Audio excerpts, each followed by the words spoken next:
Hey, welcome back to It's All Bad. This way we have this week we have one of Covina's finest, Jeff Franklin, aka Sharky. Ooh, Oh yeah, Sharky. dude. Yeah, Sharky's member of the got Church of the some. Crystal Methodists. Oh yeah, dude. Sharky had some bangers. Dude, Bangers. It was it was Crank, wonderful. Martians, Ghosts. Oh my god. Dude. Martian sleep, whatever that is, paralysis, Sleep paralysis. Yeah. Dude, spiritual, supernatural, whatever's. Oh Damn. man. Oh yeah. His ghost story. Fuck. That shit Yeah. was fucked up. oh, I thought you guys were Nah. talking about the Carlos Santana album, Supernatural. Yeah. That shit's all, hey, equally fucked up. That shit's pretty No, fucked Mike up. loves that. Bow, bow, Yeah. bow. This life ain't good enough. Fucking Dude. Uh, Daryl Strawberry. Oh, Oh, I forgot all about strawberry, that. strawberry. Dude, this is a strong episode. You're It's Oh, gonna gonna yeah. I don't know. be great. What else can we say? You guys deserve I it. don't- This lockdown sucks, and we hope that this is going to bring everybody who's listening a bit of joy, or at least as much joy that it brought us on the day, because that was a good day. Yeah. All right, let's Yeah. jump in. Yeah. We don't want to waste any more time fucking bullshit Yeah. because it's that good. Yeah. Yep. All right, Here we go. Word. Enjoy. here we go. Come on. Here we go.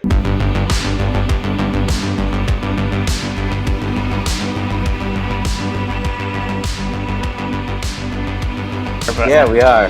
Welcome back to It's All Bad. My name is Keith. This is Mike. I'm Russ and Danny. Charlie. And I'm Jeff.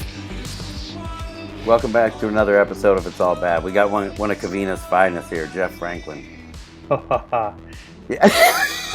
don't know about the finest, but I appreciate the compliment. Dude, I was trying to break down to these guys. So, okay, let me give you guys an update because Jeff's from Covina as well, and I'm so glad we have him on because it's like people don't realize like how rowdy the speed thing was in Covina. You know what I mean? Yes. Wait, Keith, I got something to tell you about that. So What? I have a friend that listens, and she put a bunch of her like old school like tagger homies onto the podcast in New York. And whenever they call anything rowdy, they're like, "Oh man, that shit's Covina." You know, No. that's like, No way. Oh yeah, swear to God. She's Dude, like, "Yeah, that's that's amazing. Covina shit right there. Like that's Dude, rowdy." Dude, it is though, huh, Jeff? Yes. Dude. I just Because they don't even know, like they don't know what the fuck Covina. Like they've never like, you know how like yeah. like fools from New York think LA. It's like Hollywood and the beach, you know? Yeah. And the valleys where they make porn. That's it. There's nothing else. That's you know? it. Yeah, right. yeah. Which like they're not too far off, you know? As you were saying that, I was like, it is kind of. Porn Valley. Yeah. Oh man. So I just spent Nice. the last hour trying to figure out which stories I can tell and which ones I can't. Just want to make sure I'm not telling on anybody or Right. statute of limitations on anything that I may have gotten away with. So wait, did you guys both go to Covina? No. I did. No. I went Okay, to you South went to Hills. Covina High. You went to South Hills, and then how long you guys known each other? Not that We long. didn't. No, we just met in the industry. Yeah. Oh, okay, word. All right. But we know all the same people from Covina. Yeah. We just never ran into each other, which is super weird. It is weird.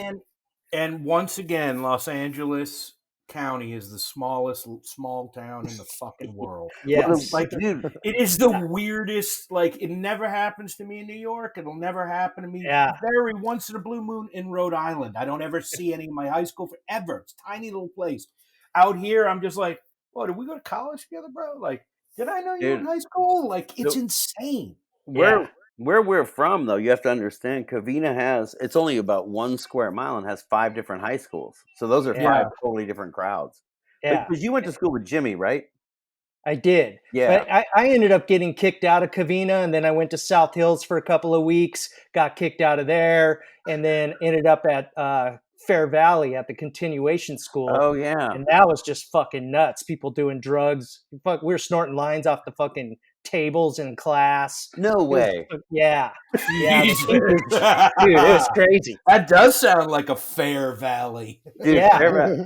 how do you even explain it? Fair Valley's almost like Fast Times at Ridgemont High. It totally was. Like total all stoners and punkers. Yes. Yeah. It was so fun. Awesome. Because you ever think about that, Jeff? A lot of like where we grew up, it's really like the Karate Kid. There's like the rich jock kids, and then like, the mediocre Cobra blue collar Kai. people. Dude, it is. Yeah. Yeah. Weren't Oh, the that's jocks awesome. just like that, right, Jeff?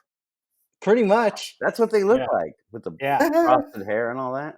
Oh man, I Um, miss frosted hair tips. Dude, because Jeff, you got a bunch of because you're from. So Jeff's from the one part of our town where all those dudes were making it, like a bunch of them, Oh, yeah. right? Because you learned with like that crowd, right? Jimmy's crowd. No, Rich no, no. nope. I learned by a couple of. I mean, I've got meth lab stories, and I got meth lab hookers and hand grenade stories, but I can't tell the hand grenade stories. Yeah. The meth lab. I was taught by 2 older guys from Pomona. Oh, really?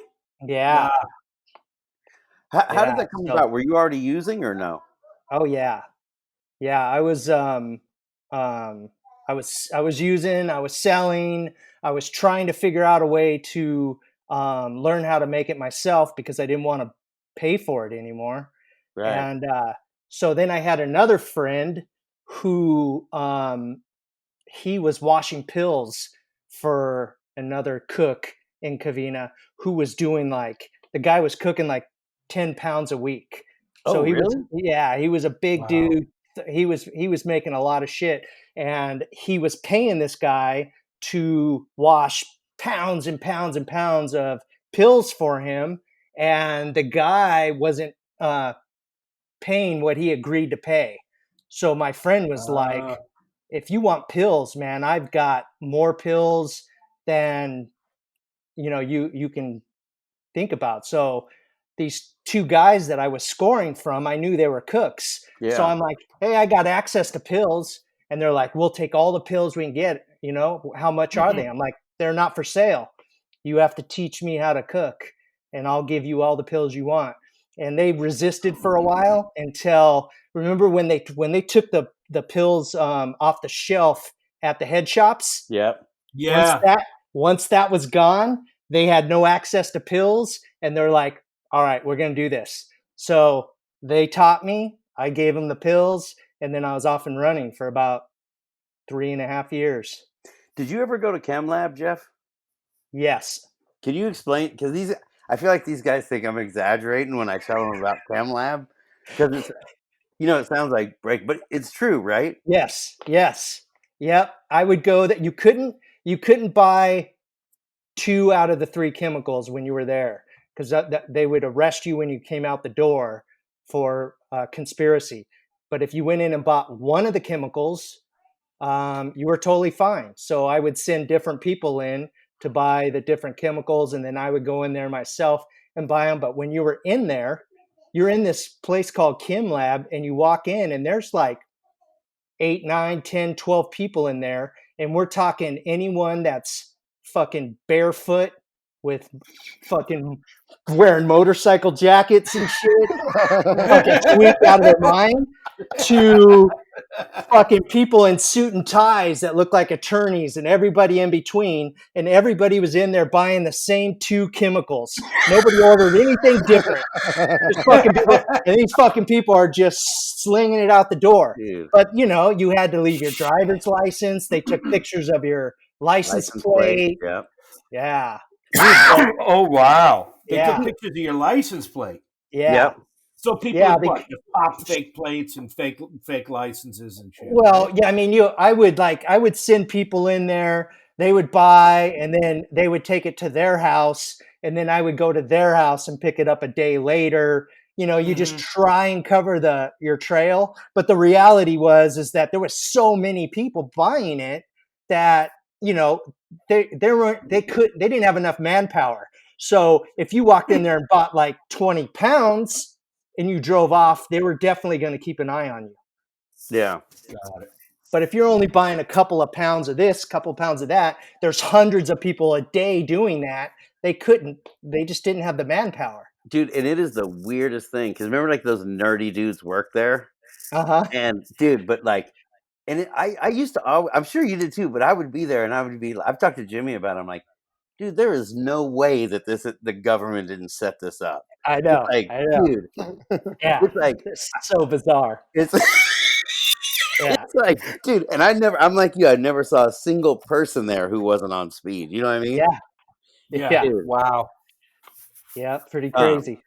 That's amazing. What was I gonna ask you? So, what God, dude, I don't even know where to start because, like, I love the one when you got busted with the lab. That's a great story. Yeah. Actually, that story is I can probably now tell it. Yeah. In public because the judges and district attorneys and everybody involved are all passed away now except for me. So yeah. So when I finally got cracked, should I start with that story? Yeah. All right. So learned how to cook, went underground, started doing the meth lab thing, did it for like 3.5 years.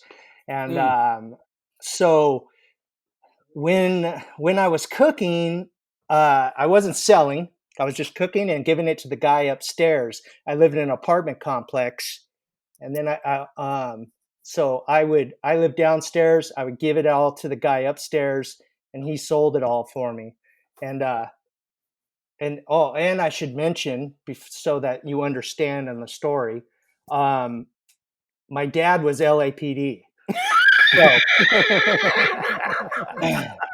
that kind of That's incredible.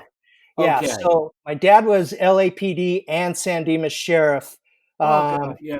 my whole childhood, and then he had a bad knee, so he retired when I was like 12. I think I was 12 years old when he retired, and then he became a real estate agent, real estate broker. But his whole life, he still, he walked like a cop, talked like a cop, acted like a cop. So like, he was a cop and I was a criminal. So him and I were like oil and water our whole lives. We never really got along. And but he would always be there to bail me out. And so I start cooking, and this is at the end of my using. So the last 3 years of my using, I'm running this meth lab. I'm the guys that taught me how to cook turned me onto the needle. So I'm slamming the shit, smoking the shit, just fucking whacked. Weighing in at about 118 pounds. Just fucking, I thought I had a six-pack, but it was my rib cage, You had that 12-pack. Yeah. Dude. So, so what happened was I would go upstairs and party with the guys. That it was a party house. Plus, he was selling tons of drugs, and so I went up there and we were throwing darts because that's what tweakers do. We throw darts all night. So we're upstairs throwing darts, and this hot little Latina chick came in, and so I asked him. I was like, who's that? And he's like, oh, she's a friend of mine. I'm like, is she cool? And he's like, yeah. So then I broke one of my golden rules, and I brought her down to my place, and we started doing drugs together. She bought drugs off of me. She fucked me. Can we be graphic on Yeah, that? totally. Thank God. Yeah. So this chick was she was doing drugs with me, buying drugs, and she was having sex with me, but she wouldn't kiss me. So then I go upstairs and I'm like, dude, it's fucking weird, man. Like, she won't even kiss me, but she's fucking. He's like, well, why do you care? You know, you're having sex with her. I'm like, well, I like to kiss my girls. Yeah. It's just weird. So that was like a red flag that I should have. But since she was doing drugs with me, I figured there was no problem. But I let her in, and she ended up being a paid informant for the cops. And she got to know where I was cooking, and so she set me up. And then next thing you know, I was in a friend's garage with the lab, and I don't know, 30, 40 cops came in through the front and the back, and next thing you know, I was going off to jail for manufacturing. Didn't you see her walk out of the pad you were at or something on the Well, camera or something? yeah, the house I was at was a detached garage in the back, and we had a camera on the front of the house. Yeah. So while I was doing my thing, I looked in the monitor and I saw her car pull up at the end of the driveway because she knew I was there. So I told my buddy, I said, go out there and tell her I'll be done in about an hour and a half. Meet me at my house. So he went out there, told her, and it was her confirming I was there. And then she drove off. 20 minutes later, the dog started barking, and it was on and cracking after that. So I ended up, I'm sitting in jail. I'm looking at almost 15 years. It was like 7 years, 8 months for manufacturing, 5 years special enhancement for being by a school, because there was a schoolyard right behind the garage. Oh, shit. Yeah. And then I had a couple of other like I had been busted with possession of a gun. And so I had some things hanging over my head. So altogether it was like 15 years. So I called my dad, told my dad I got busted, and here's what I got busted for. And so the story that goes that before that, what was happening is that my dad, because he became a real estate agent, he had a client that he was buying investment properties for. And the guy he was buying investment properties for was a guy who was a judge at the courthouse in Covina, who was taking kickbacks on the golf course for DUIs and stuff. So he was a dirty judge. The courts were onto him, and they gave him a chance to resign before they fired him. So he resigned as a judge and then became an attorney. So now he's an attorney that used to love be. it. You gotta love it. Yeah.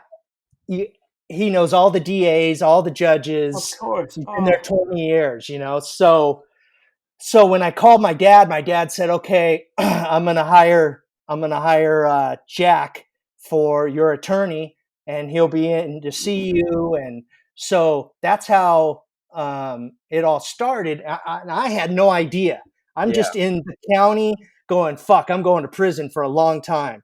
Now, on the back behind all this, my dad's pulling these strings. He's getting me this attorney that I had no idea was a dirty judge. Oh, wow. So what happened was the attorney went to my dad and said, "Look, manufacturing is automatic prison time. So if you want to keep your son out of prison, it's going to cost you $30,000." And this was in the 90s. So my dad put up 30 grand, and 15 of it went to the judge and 15 of it went to the DA. And that's how I stayed out of prison. They gave me a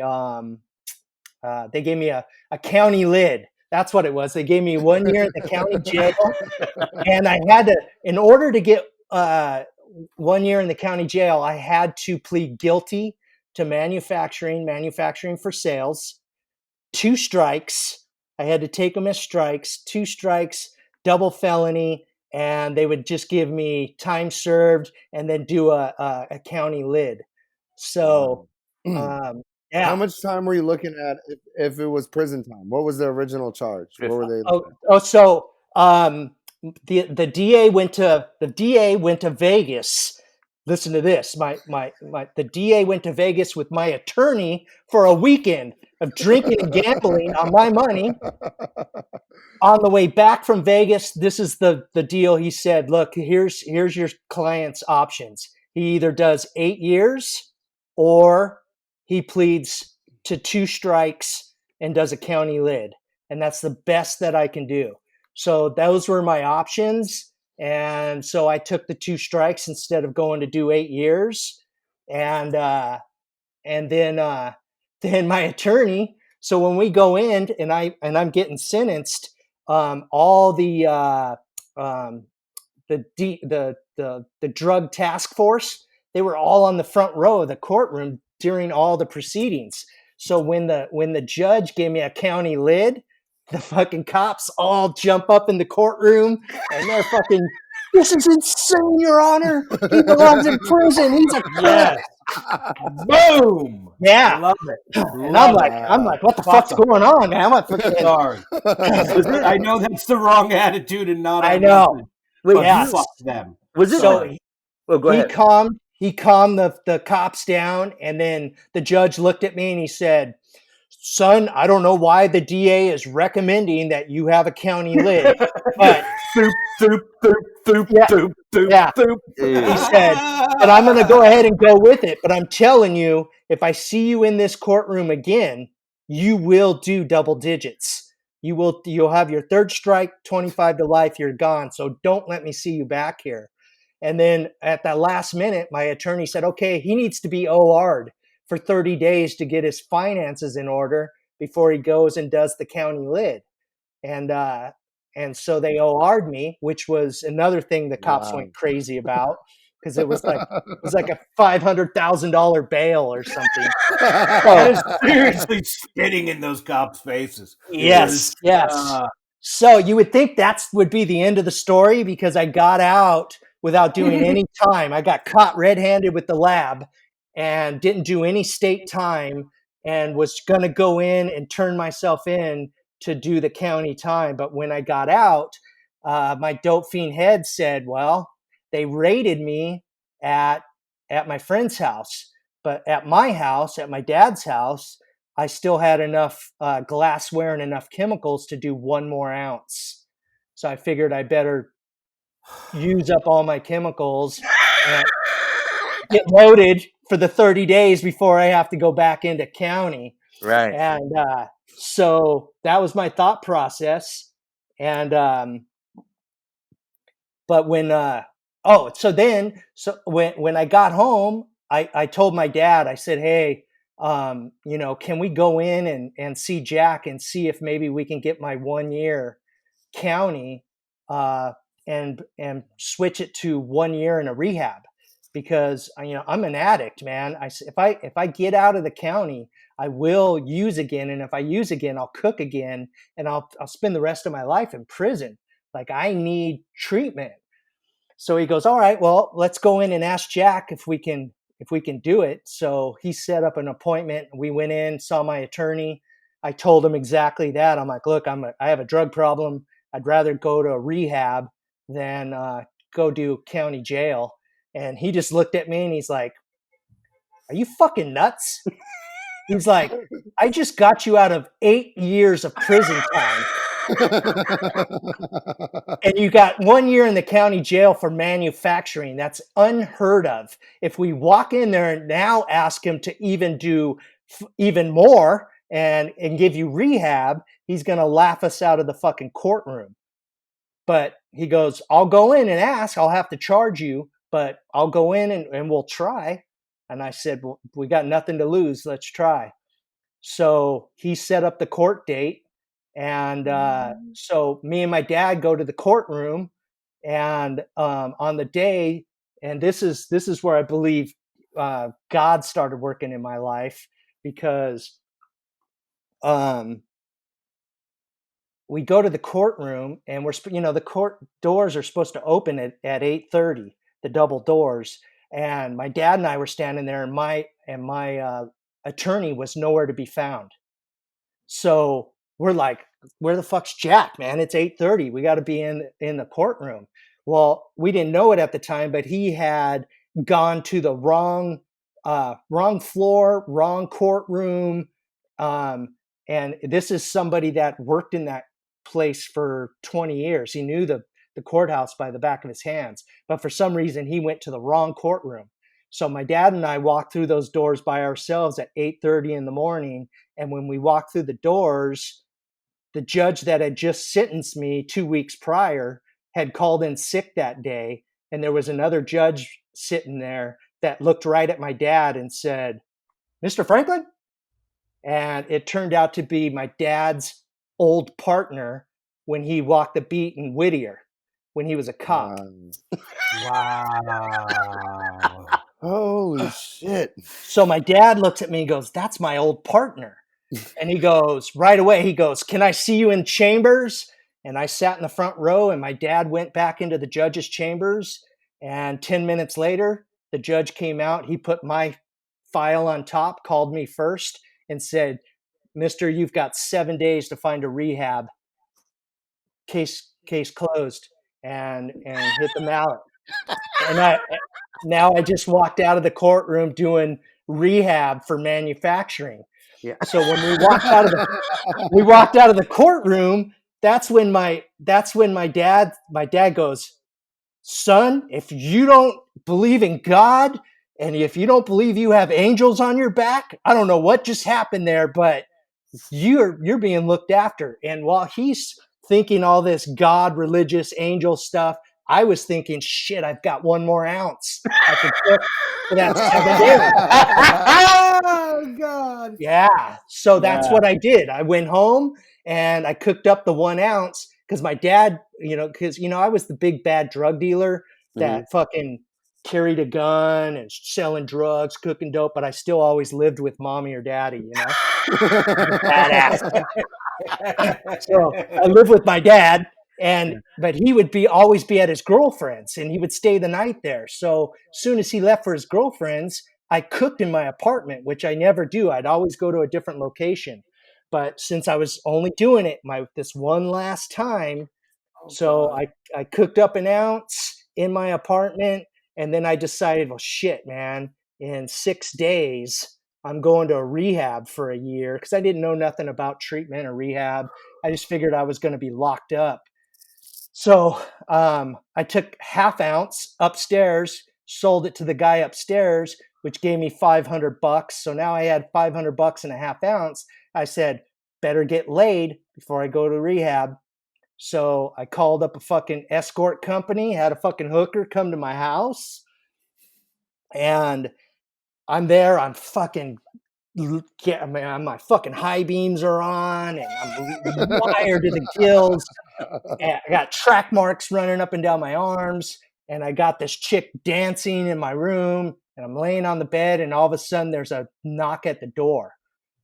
And so she says, "You need to go answer that." I'm like, "Nah, it's just the neighbor trying to fucking bum some dope off me. Just never mind. Let's just keep taking your clothes off." So pretty soon that knock became like almost knocking the door off the hinges. So I threw my boxers on, go to the door. I answer the door, and it's 2 sheriffs standing there. And he says, we got this guy out here in the out on the street. He was in the dark over here, and he claims he's Lisa's driver. Is there a Lisa in here? And I'm like, yeah. So I taught I'm like, you got to get your clothes on. The cops want you outside.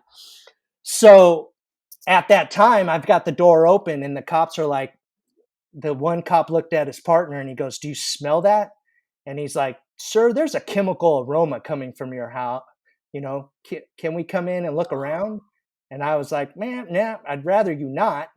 And at that point, they came through the door. They searched the house. They found the lab in a duffel bag in my closet. And one more time, 2 weeks after I had just gotten out of manufacturing and pleaded guilty to 2 strikes, it was 3 a.m. and I was handcuffed in the back of a City of Industry fucking sheriff's car, heading to jail for my fucking 3rd strike manufacturing. Fuck. Yeah. So I get to the fucking state substation. I call my dad. told him I got busted again, told him what happened. And he goes, all right, I'll be down there to see what I can do. And he hung up the phone. Now, my dad, being the cop, that I had never seen my dad ever shed a tear, show weakness ever in his life. He really never knew how to be a father or a friend. He knew how to get me out of trouble, but I just never seen him emotional at all. And his girlfriend told me after that phone call from the substation, she found him on the bathroom floor in a fetal position, just in tears, because I had just broke that man, because he had just got done spending $30,000 to keep me out of prison. And then here I was one more time, fucking locked up. So he ends up coming to the substation. And when he got there, one of the first things he asked was, can he see the memorandum that my son signed to allow you to come in and search the place?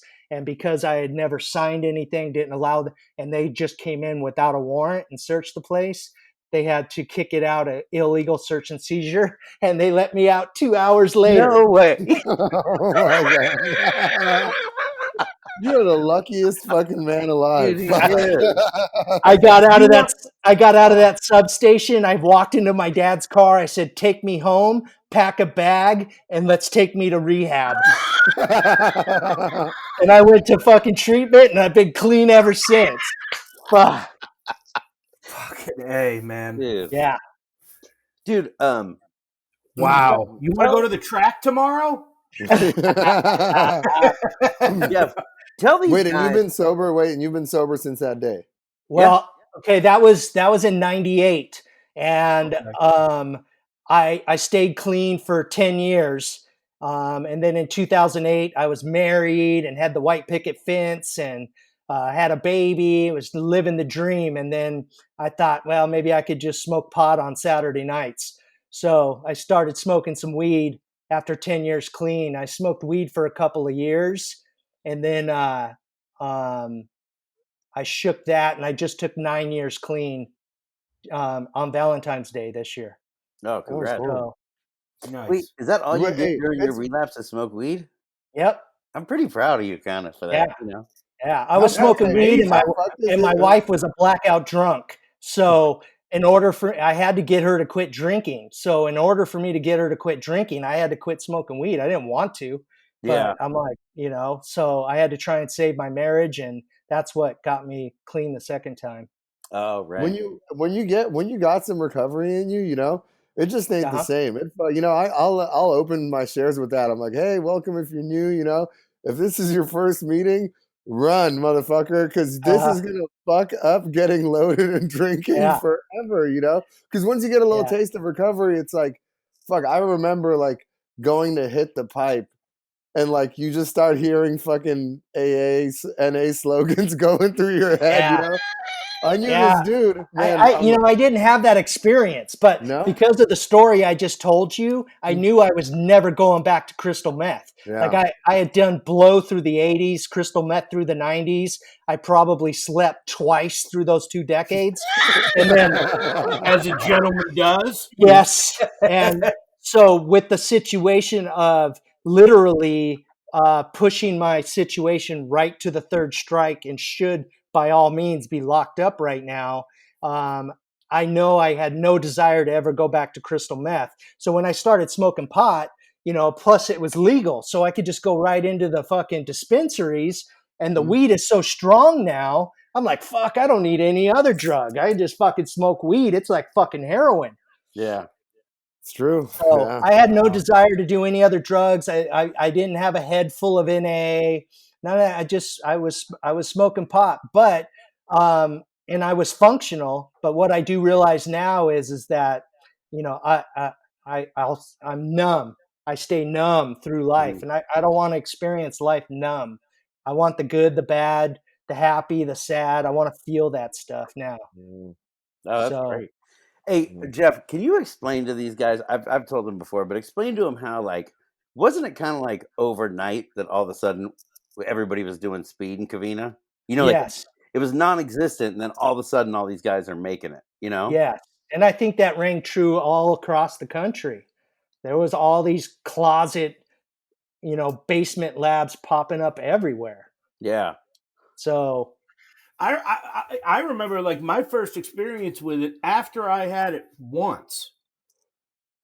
That it was almost like Coke. I mean, it disappeared. Like in right. terms of what anybody who was my age was going at, at the time, my 20s, Yeah. was like going after. The Coke was like always like, oh fuck that, we can't afford that now. It's like $100 a gram or something. Right.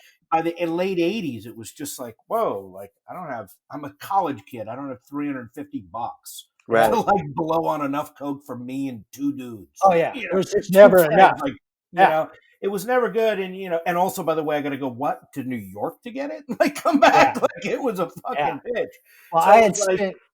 once you got to LA, I was actually in New York when I first encountered it. And then after that, I can't remember the next time I mean, there was always one person, who had Coke, and they were always the richest of the group or the one who had the best job. Right. Like if they had yeah. My friend who was a lawyer, she always had Coke. Always had Coke. She also had an M3 convertible. And, and the rest of us, whoever had a car, it wasn't that. Yes. So, yeah. I stole lots of things to afford the Coke habit. Did you? Yeah. But for years, though, I had said that, crystal meth had saved my life because it got me off of cocaine. In the 80s, I did Coke. And when I did Coke, like I couldn't talk, like, I couldn't put a sentence together. And I was so paranoid that I was like a scared little kid in a room peeking out blinds and like, my fucking dick was like up in my stomach. And so yeah, absolutely. It becomes a necktie. So then when I got to crystal meth, I was like, I wasn't paranoid on it. I could fuck for days on it because I was like, and so I was like, this shit's great. So I started doing crystal meth, which was enough to get me away from the cocaine because I was hooked on cocaine for years. And I would cry myself to sleep at night wishing I could get off of it, but I couldn't get off of it. I'd wake up the next day trying to figure out my next hustle to get more. So were you buying it in Pomona? What? The Coke? No, I was in Covina. Oh, okay. Yeah. I was a teenager buying it off some dude that was like 28 years old. And I lived by a Catholic church. Mm-hmm. And so I found a way to rob the safes in the church inside the cathedral. Nice. They have the safes in there that people can donate. And so I was robbing the Catholic church for years, taking the money on Mondays and Tuesdays. That's all right. They were doing their share on a bigger scale. Yes. They're they just call Italy. Yes. Because wait, were you doing it with Jimmy and those guys? No, we kind of parted ways after my sophomore year because I was kind of off doing my own thing. Oh, okay. So, and I think there was a time when I was selling Jimmy like got like a quarter ounce fronted from me. Mm-hmm. And then he disappeared. So because he owed me money, we didn't see each other for years till after we got clean, But you knew Richie and all those dudes, right? Yeah. Yeah, Nick Anderson, all that. Yeah. Uh-huh. Yeah. Dude, I don't know if you knew. Okay, because I'm trying to think, the big Coke dealers I remember, there was a guy named Chewy who lived like on the border of Covina, West Covina. But there's another guy Jimmy knew who like dudes in your crowd knew, like Jim Frutos and them.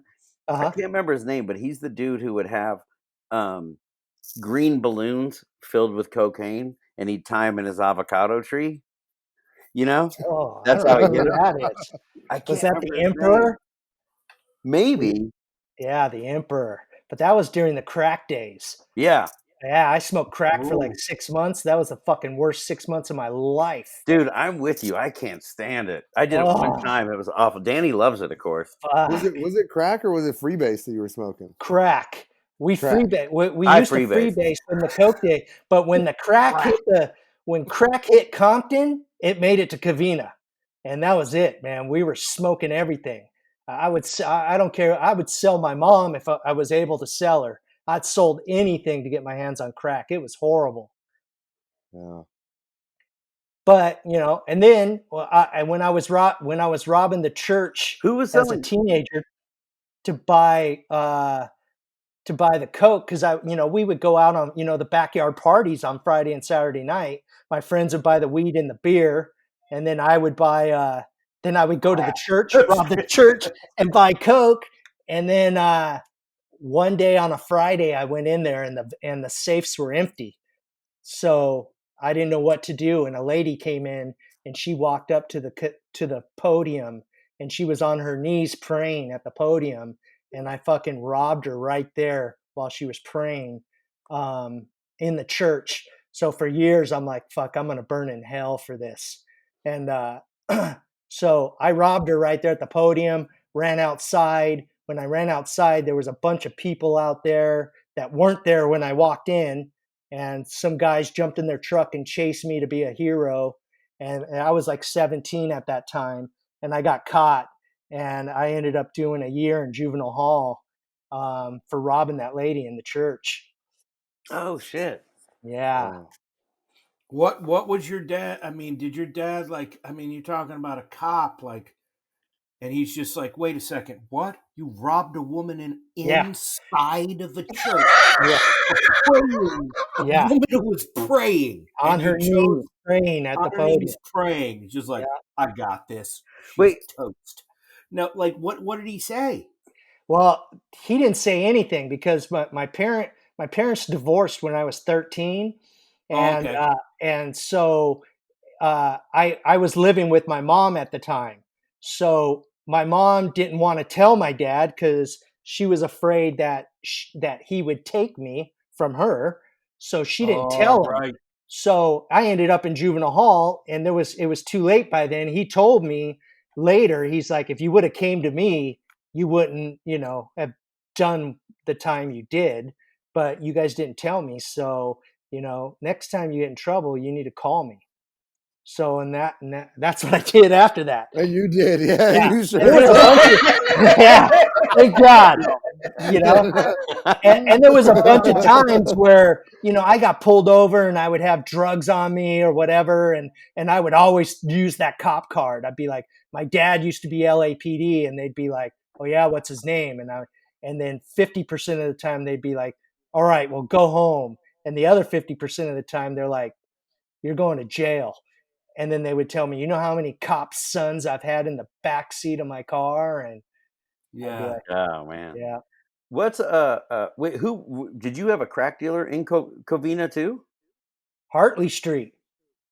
Oh, Remember Hartley Street? Yeah, that was Jim and Jim Frutos and Sean. Yep. Yeah. Sean and the Carols and Benny. Yeah, all Mike the, Carroll. Yeah. So there was two connections. One was a young kid that all his cousins were from Inglewood that went to Covina. He was like a freshman. He was slinging mad crack. No way. Yeah. He was this black kid that fucking was 14 years old supplying all of Covina crack. And then there was the Emperor. The Emperor supplied coke that we would all rock up. The Emperor is the one who had the shit camouflaged as avocados. I don't doubt it. I'm almost positive that's him, the Yeah. Emperor. Yeah. Dude, that is wild. What's the longest you ever stayed awake, Jeff? Maybe like 3-4 days. Oh, okay. Yeah, there might have been a time where I'd stayed, but most of the time, what ended up happening was I got so used to the shit that I could lay down every night and close my eyes for about 2 hours. Oh, really? Mm-hmm. Yeah, I would smoke a bunch of pot, and then call it screensaver. Yeah. And sleep just a little bit of. I had enough sense to me that I knew I had to get a couple hours of rest every night because I was selling a lot of drugs. And if I got too crazy, I was going to go to jail. So I had to, somewhat try and keep myself, and I always liked being alone, so I'd go sell my drugs, and then go do my thing, which was, what goes with crystal meth, fucking porno. Right. I always said my idea of a perfect Friday night was I would leave town so no one knew where I was, but I would like have to drive through like 3 or 4 towns to make sure I wasn't tailed, and then I'd end up in like Long Beach or somewhere, get a hotel room, fucking get naked, turn on the porno, start getting fucking high, right? And then this was my perfect Friday night. I would have a fucking syringe in one hand and my dick in the other, and I'd just be like fucking slamming and stroking all fucking night. Oh yeah. Yeah. Dude, that's amazing. Yeah. Oh, So man. then one night, this is my best hotel room story. So one night I'm like in Long Beach or somewhere. I'm doing my thing. And it's the sun's coming up. It's fucking 7 a.m. or something. And I see the shadows on the blinds. And normally I didn't really peek out the blinds much, but not on Crystal. But this time I really saw some shadows moving. So I'm like, I gotta look at this. So I jumped up, I peeked through the blinds, and there's like 9 or 10 police officers standing right outside my door. So I jumped over the bed, grabbed the sack of meth, ran into the bathroom, stuck it in the toilet, flushed it. As I'm flushing it, I hear the door get kicked in, and my heart's coming through my chest, and they had kicked the door in next door. No. Oh my God. So I was standing there naked with a boner and just flushed all my dope. Oh Dude, man. that is I amazing. love Yeah. it. That's so Dude. good. Fuck.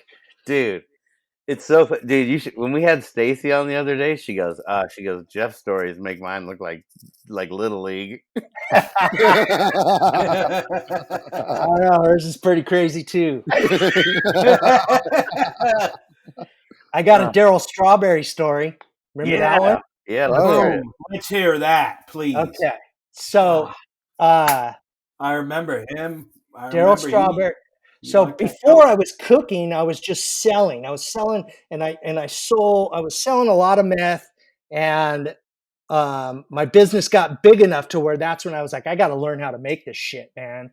So, but before that, when I was just selling, I was selling to a guy and his This was wife. late 80s, right? Yeah. No, early 90s. Oh, okay. Early 90s. So I was selling to a guy. It was Daryl Strawberry's brother and his wife, and he was coming and buying stuff off me, and I was selling out of a friend's garage in Pomona. Mm-hmm. And so I was always in this garage in Pomona, and that's where you would always find me. And I'm selling, and then finally he tells me, he goes, "Hey, do you mind if I introduce my brother to you so he can come and just buy it himself?" Because he was scoring for him and his brother. And I was like, "No, sure, no problem." And since it was Daryl Strawberry, I was like, I had doubled the prices. Of course. Yeah. So he would pull up in his Mercedes and he would buy an 8-ball and he'd go party. Then he'd come back at 4 a.m. and buy some more. And so one night he came back at like 4 a.m. and this time he decided to stay. And he sat down and he was partying with us and we're just doing lines. And it's by now it's like 9 or 10 in the morning. We're just fucking all lit. Jesus. Yeah. And so do you remember the time when it was opening day and he was missing and Tommy Lasorda was on the news and they had the FBI out on a manhunt trying to find him because he was a no-show on opening day at Dodger Stadium? Really? So he was in the garage with me, loaded. And I had no idea. It was opening day. We're just fucking doing lines because we're drug addicts. I'm not following sports. Yeah. So my friend's wife, She comes out, she opens the garage door that connects to the house. She opens the door and she goes, "Have you seen what's on TV? You got to come see what's on TV." So I go up in there, and that's when I saw Tommy Lasorda going, "We have the FBI out, we're church, da da da." And that's when I came into the garage. I'm like, dude, it's fucking opening day, and the FBI's looking for you. You got to fucking go. Out of here. No Fucking kicked him way. out. And then a day or two later, he ended up in rehab. Oh, wild. Wow. Dude. Wow. That's Holy Hey, shit. yeah, you always got to jack up the prices when it's somebody famous. Oh, yeah. You know, you have to. Uh-huh. It's a must. You know. Yep. Yeah.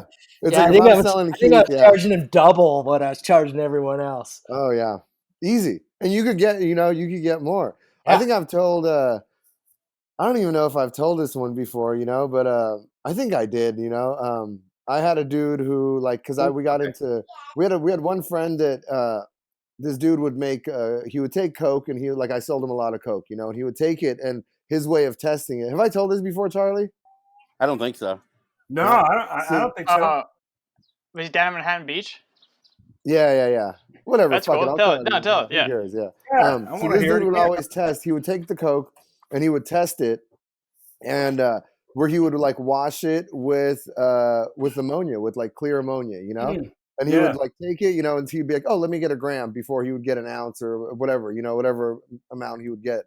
And I remember seeing him, and he would wash it with the clear ammonia. He would harden it up, and then he would weigh it after he would wash it, and then he would be like, oh, this is 83%, if it weighed 0.83, if it was a gram and it's 0.83, that's 83% pure cocaine, and he went to go throw it in the trash. And I remember looking at him like, what the fuck did you just do? Wait, what did you just threw away? Pure freebase cocaine, the best of the best, So I remember him throwing it. It was one of those mesh trash cans, and it there was a little fucking rainbow, stars that flew behind it, behind that rock. And we pulled it out, and I was like, fuck, we gotta, and it was the best stuff I've ever, the best freebase I ever smoked. And we started, and I had a friend that found out about it, and he kept buying it and buying it and buying it from him. And finally he was like, I'm getting tired of you fools. Here, I'm just going to show you, I'm just going to show you guys how to make it. You can make it yourself, And with that, with being these dudes, and we were in Hollywood at the time, and we had the best, we would just go out of our way to have the best for ourselves, to just have the best freebase. And we're smoking it, and we're fucking, my friend was using tea bags to filter it, so it would be different flavors. I mean, it was fucking nuts, And one night I get a call from a dude who, from a friend that was like, hey, I got a guy that wants to, he's got a lot of money. He's got a room at it was when the Lowe's, that Lowe's hotel, the one on Hollywood and Highland. Yeah, Lowe's, yeah. I think it was still pretty new at that point, and he was like, hey, he's got the penthouse suite. Show up. He wants he wants 10 grams right now, and he's like, charge him whatever you want. So all of a sudden it turns into $300 a gram for it, when we're selling it for $100 to everybody else, maybe even more. We get there and we show up, and the dude comes in. We're sitting in there's a little room that you walk in, and there's a little, I don't know, fucking there's some couches and shit, a little living room thing. And he's like, okay, cool.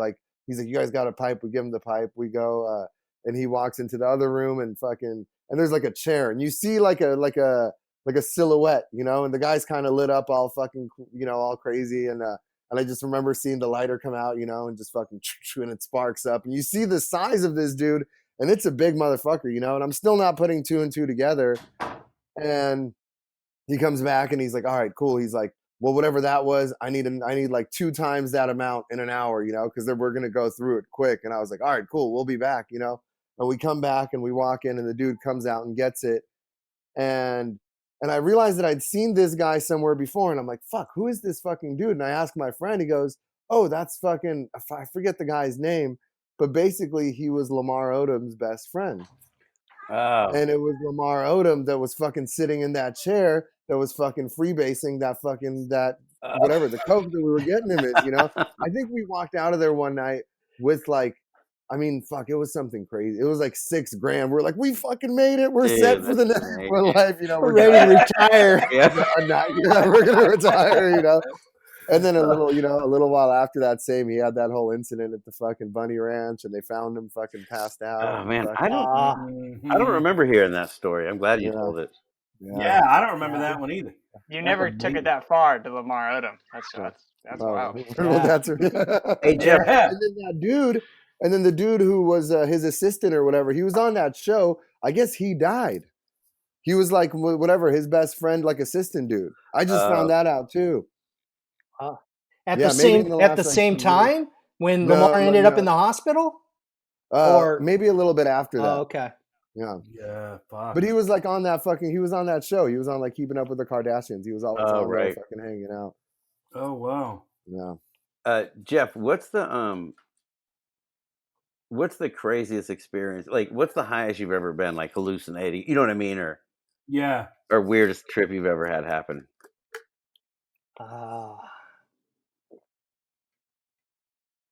Mushrooms. Oh, really? Yeah, because there was a minute where we were doing LSD and mushrooms a lot, and and then this one time, I remember that minute. Yeah. Yeah. Different minute, but yep. Yeah. So Yeah. it was a Friday night. There was about 8 of us in a truck, and we all pitched in to buy like a half ounce or an ounce of mushrooms for all of us. Mhm. And so we all pitched in the money, and the one person went in, and he came out 20 minutes later, and he goes, "I bought the last eighth that he had." And there was like 8 of us. So we split it all up, and when we split it up, I only got like these 2 tiny little black, they were purple, but so purple they looked black. There were 2 tiny little mushrooms in my palm. I'm like, this is all I get for $25? Like, Yeah. fuck. And then fucking I ate them, and dude, that was like the fucking hardest trip I'd ever had in my life. 15 hours later, I was like, make it stop. Yeah. Fuck. Dude, wait, who were you with? Do you remember? Yeah, I don't know if I want to name names, but Oh, it was okay, most of those guys from Hartley Street. And Oh, they were right, okay, there. yeah. Yeah. Dude. Yeah. That's awesome. I was That's at like the fucking 8 in thing the with morning mushrooms. the next day. We were still all laid out in the back of a truck in front of someone's house, and nobody could move. That was in the 80s, right? Yes. Dude, the 80s were magical, man. Yeah. And we used to score LSD from Jimmy in his little camper shell. Jimmy Rich? Yeah. Wait, he was living in a camper shell? Yeah, in front of Aunt Pat's in the driveway. Oh. Yeah. Dude, oh man, Jimmy is crazy. Any PCP adventures? Any what? PCP adventures. Yes. Yes. I smoked PCP with my pony league coach at practice. No way. What? Yeah. Yes. No That's way. amazing. Yeah, I was 14 years old smoking with some dude that was probably 30, 35 years old. We smoked before practice, and I brought the wet daddy. I smoked it with him. And then years later, I ran into him at a 7-Eleven, and he's like, "Hey, man, I need to apologize. I don't know what I was thinking doing shit like that with a child." And I'm like, "Yeah, the fuck were you thinking?" Wait, was this the Pony League? Was this the field over by Cortez Park? Hollenbach? Oh, Hollenbeck? Okay, yeah. Yeah, Hollenbach Park on Hollenbach and Cypress or something. Dude. It's Wow. man. Dude, it's so fun. Like every time I talk to you, like I remember how fun Covina was, before it went dark, Yeah. Yeah. I drive through there now, and I'm like, wow, man, what the hell? It's like El Monte now. Yeah, it seems like a small town. Yeah. Oh wait, does Keith? Does Jeff know the house that you took me and Shaft to that time? The spooky house? No, I don't think. Did you know Taylor Bailey and them that lived on Covina Hills Road? I don't think so. No, but that house got torn down. But you remember Brian Meehan, right? Oh yeah. Okay, so Brian Meehan's, I don't know if you remember, he had a kid with Lisa Jarvis. Uh-huh. It was Lisa's best friend's house. Brian's Right. Brian's actually sober. He's like Christian or whatever, living in Arizona. Really? Yeah, he It's was. still one of the spookiest houses I've ever driven by, and it's like, there couldn't be anything less spooky about it. You know what I mean? It looks like the fucking Brady Bunch is like, upgraded and got a nicer big house. You It's know that, what I mean? And like, Right. you'll just like, know, oh yeah, it's so weird. But you drive it, and I was like, no, bad over there. That's Jeff. bad. You'll And probably people know were it. like, It's that house. You know the house. There's that house on Covina Hills Road. Like it's not really a sharp turn, but it's kind of the real dangerous one right before Holt. And people are always crashing in the front yard like all the time. I don't know. I can't picture it. Um, The only thing I know about the Mehans, because there was the Mehan brothers, there was two of them, and yeah, they lived in a big fucking house on the cliffs at the beach, and they yeah, used to they would give friends of mine like 5 kilos of fucking coke at a time. yeah. They were moving big weight over there. Dude. Yeah. Dude, it's so funny. The first time I ever saw like a large amount of cocaine, because this is like I'm gonna say, Brian's probably. Let me see. I mean, I'm 50. Brian's probably 60 now. But Probably. at like 26, 27 years old, I remember being at this house and dude, I don't even, it probably wasn't even a kilo, but it was a lot on top of this glass table. And they were weighing it up, and him and Mick lived in that house, I was like 17. And, I remember, like they left and somebody was there with me and Brian and them left and they're like, but Brian, I remember he told me, he goes, listen, whatever you do, don't ever smoke that shit or you're going to end up like those two. It was his brother. And do you remember that guy? He was a Native American guy. He had become a professional tennis player. Do you remember him? I can't remember his name, but he was like good friends with Mick Meehan. But and like Dave Bruce, do you remember him? I know that name. They're all older than you and I, Yeah. But I did a lot of things with Brian, especially after he got out of prison. He got into the speed game, but he got caught with close to 30 kilos and he was like 27 years old. Yeah. And and they were doing other shit too. They were like stolen cars, and there was like all kinds of shit they were doing. Well, that's like Pierre. Pierre was into all sorts of shit, like credit cards, identity. You know what I mean? Like not identity theft, but like legit, like fake IDs. You know what I mean? And like they were in counterfeit money because they were into that rave scene. Pierre and them, it's fucking wild, dude. The people that come out of that neighborhood, dude. So I got two America's Dumbest Criminal Stories. Fuck yeah! Come out, yeah. One was so a friend of mine tells me that he goes, "Hey, I just left my girlfriend's house, and right next door you can see these 4 pot plants peeking over the top of the brick wall, and the brick wall's like 9 feet tall." And he goes, "You could see the spears coming out of the top." I'm like, "Oh, really?" I'm all, "What's the address?"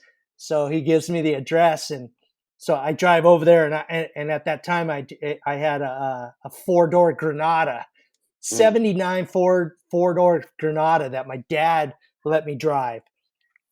So right in the middle of the day in Covina at like noon on a weekday, I pull right up in front of the house. I walk up, I knock at the door, nobody answers. So I go to the side and I jump over the wall.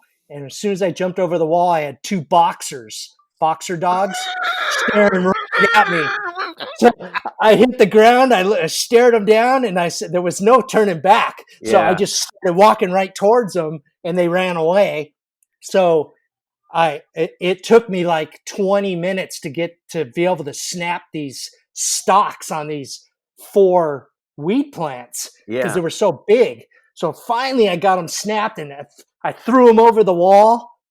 I opened my back door of my car, and I'm cramming them in the back seat because they wouldn't fit in the trunk. So I opened the back, and I'm cramming these plants into the back, and they won't fit in the back.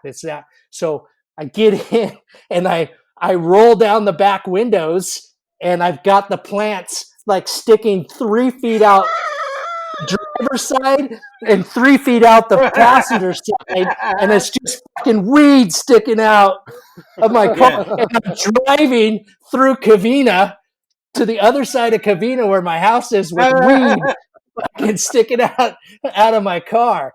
And I thank God I didn't see any cops, and I made it, and that was hilarious. Dude, that's And amazing. yeah.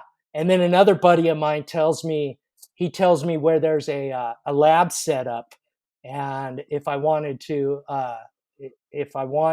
like a couple 100 pounds of chemicals, because I was cooking at the time, he goes, I know a lab out in the desert, and if you go there, there's like a couple 100 pounds of chemicals.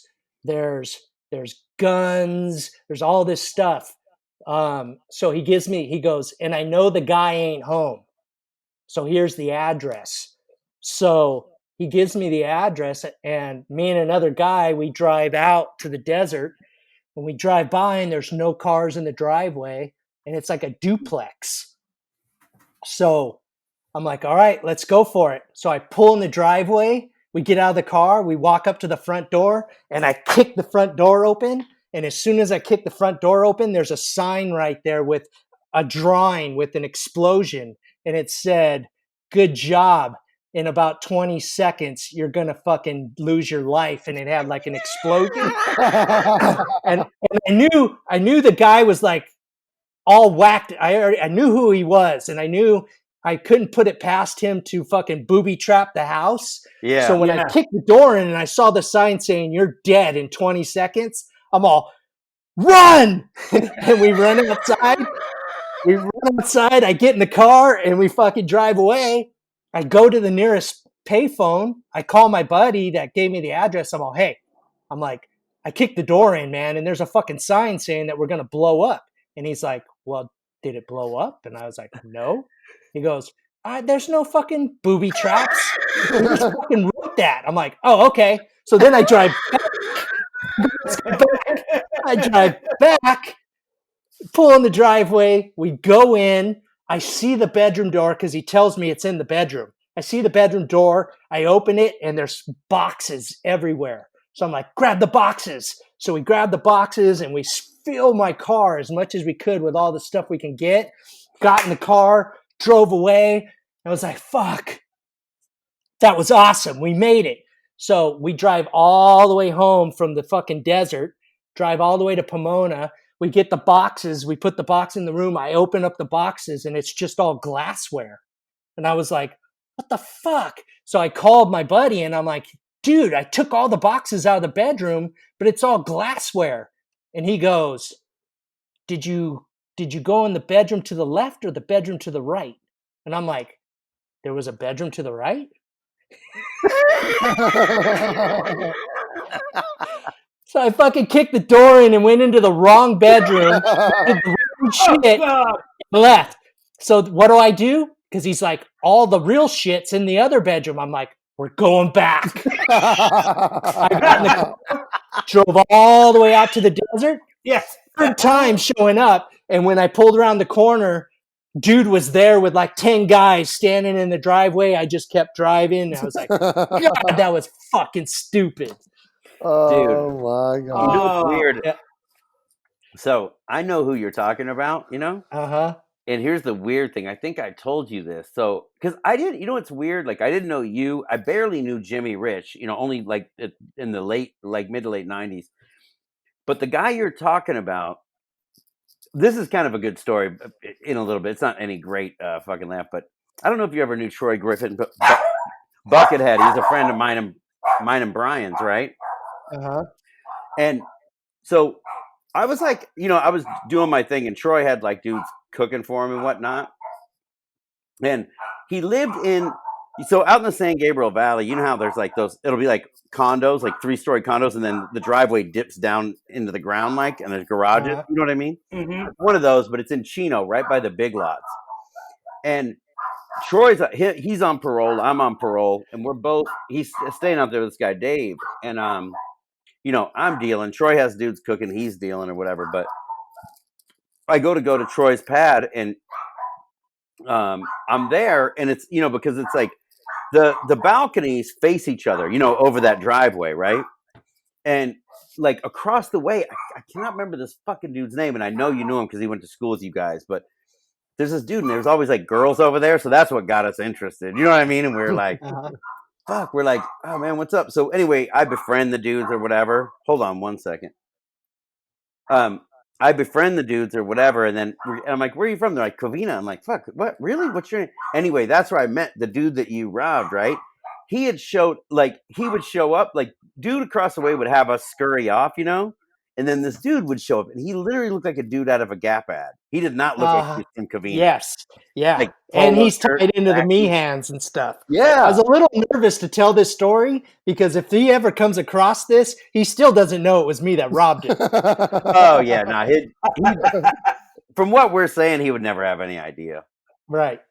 But but dude, I was like, anyway, so the dude came there. Once again, he's from Covina. I knew who his brother was before the cops killed his brother.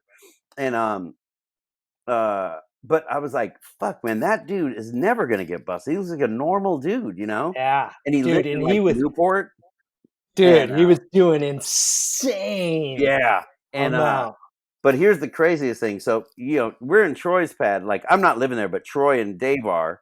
They're doing, in the mix. I'm over there all the time in the mix. This dude across the way is in the mix. So the next time I come over to Troy's, I pull up and dude, there's just cop cars everywhere, and the the hazmat truck is there. Uh-huh.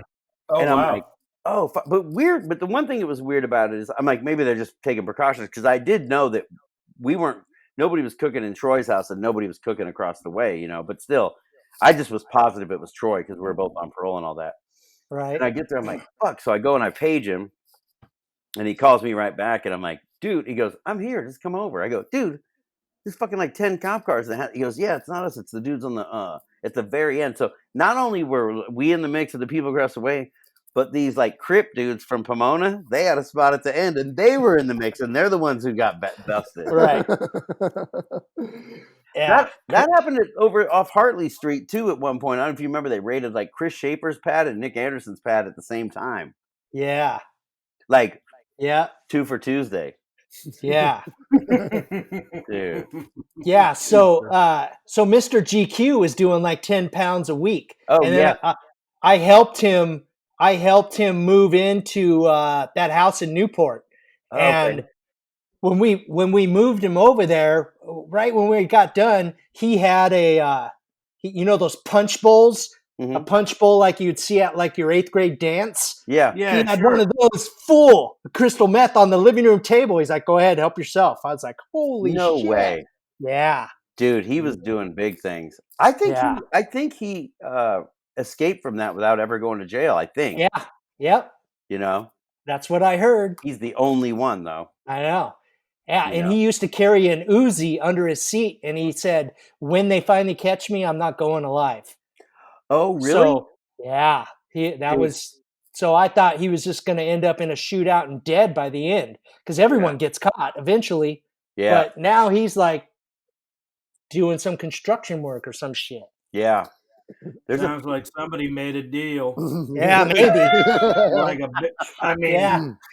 you don't go from being the biggest drug dealer in an area to be like, I'm just picking up a little construction now. Yeah. No, Except the problem is that when you get cracked like that, you got to turn in somebody just as big as you or bigger. Yeah. And he was the biggest. So I don't know if he's got anyone he could turn in. unless it was like some chemical connection or something. You know what I mean? Yeah, maybe. Because I'm kind of with you, because the thing about him is like Jeff, me, Jimmy, all of us, like, we're also equally as addicted to Covina. That dude was smart enough to live in Newport. He just came in the cut, and you would never suspect him. So you're not seeing this dude show up at all these pads like me and Jeff would be. You know what I mean? Like, it's just a matter of time. Like, when you're driving a car, or you know what I mean, that's going to get you. You know? And I mean, he had 10 guys he grew up with that he knew since he was a child. So those 10, he would bring the 10 pounds and he'd give like 1 pound to each of the guys that he grew up with, that he knew he could trust. So he was never dealing with tweakers or strangers, So that's kind of how he lasted. I wish I could remember this dude's name because I know you'd know him. He's your age. He went to Covina High, but the dude whose pad it was, he was cool. I can't remember his name for the life of me, though. Man, Such a trip, man. what's Such a trip. what's the highest you've ever seen? What's the craziest thing you've ever seen anybody do on speed or coke or anything? There used to be a guy in the neighborhood that his nickname was Stovetop. Mhm. So because we used to smoke crack off the top of the stove, right? When we didn't have any lighters or anything. So, but this guy he always insisted on always smoking off the stovetop. He wouldn't use anything else. So, but as soon as he would smoke crack off the stove, he would start seeing little green men. Mhm. Little green Martians like in the windows. So he would grab a knife and he'd be like stabbing this little green man in the windowsill. Every time they would try and come through the window, he would stab them. So, Dude. and we'd all be in the room, but nobody wanted to leave the room, even though this Yeah. motherfucker's lost his mind and he's got a big fucking knife. No one's leaving because there's crack in the room. Just ignore the guy fucking stabbing the window. Dude, is he a guy that Yeah. grew up with you guys? He was like, I never really knew him. He was like fucking some weird dude, man. But he would always be there when we're fucking smoking crack. Yeah. Stovetop. What a great name. Stovetop. Yeah. And then I had another buddy. This was great. He was a friend of mine that would he would get some money and he'd buy an 8-ball of crack and he'd go, come on, we're gonna go get a hotel room. So him and I would go get the hotel room. He's got the 8-ball. We break it out. He would take that first hit, and as soon as he blew out that first hit, he would head straight to the peephole, and he would just be peeping out the peephole the whole time. And I'd smoke and then I'd put a rock on there, and I'd be like, "Hey, it's your hit, it's your turn." And he'd be looking through the peephole, and then he'd just look at me and go, "Go ahead." Okay. No. He would take 1 or 2 hits and be so paranoid, he'd just be stuck in the peephole, and then I'd just be smoking the whole fucking thing to my head. Dude, I remember going to somebody's house in like the cocaine days. God, it was in those apartments over up like Italia and 2nd Street. God, I can't remember. It's another Covina High dude, Jimmy something or another. But I went to his pad, and then like I had been going to his pad on and off, but I went there one day, and it looked like there was 4 like rivets in the lower part of the door, and what they were is he had added 4 more peepholes, like 4 inches off the ground, Wow. to the bottom of the door. No way, dude. Yeah. Are you fucking kidding? No, I love that kind of Low, shit. Say what you want. low peep? Say what you Yeah. want. That's pretty amazing. smart, you know? Yeah. Wow. That man figured there it was- out. And 4 there of was- them. Not 1, not 2, 4. Bam. But they were also 4 of them, and they were all like just about the same height, just a little bit off, Mm. And like you had only seen the same. Like they weren't all 4 of them were probably within a foot. You know what I mean? Of the door. They Yeah. weren't like spread out. It was great. Wow. Dude. That is. So you said 2nd Street in Italia. Yeah, So I have a story. 2nd Street in Italia. dude. Jeff's got the bangers. Oh, yeah. So Dude. I was slinging mad dope, big drug dealer, living with mommy.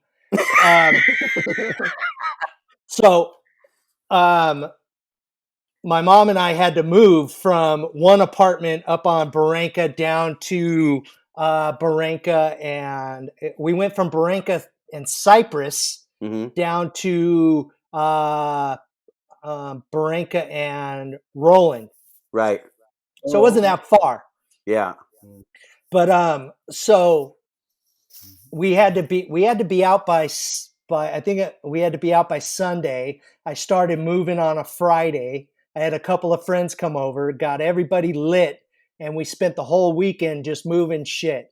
And I didn't sleep the whole weekend. I was just fucking wired and loaded. But in my room, I had built this big lockbox to keep all my paraphernalia in with a big padlock on it, so my mom wouldn't fucking get to my shit and fucking throw it out. So I got this box that I keep everything in, and I saved the box for the very last trip because I didn't want to drive with it in my car until I had to, because in the box was a sawed-off fucking pistol grip shotgun, a couple of 45s. There was like 7 or 8 ounces of crystal meth, triple beam scale, a few stolen military issued hand grenades. There was all this shit in this box. Enough to put me away for a while, right? Yeah. Right. And so on Sunday night at about 1 o'clock in the morning, I'd finished moving. I gave my friends a couple of sacks, said, here's some dope. Thanks for helping me. They left. I went upstairs to do a final walkthrough through the apartment to make sure I didn't miss anything. I got the box. I had put the box in the passenger side of my car in the front. And then I did a final walkthrough. So when I did the final walkthrough, I walked into the bathroom and I looked at my face and it was just fucking black under my eyes. And I had picked my face. I had fucking open wounds on my face and shit. And I remember looking in the mirror and saying, you're fucked up. And I passed out standing up.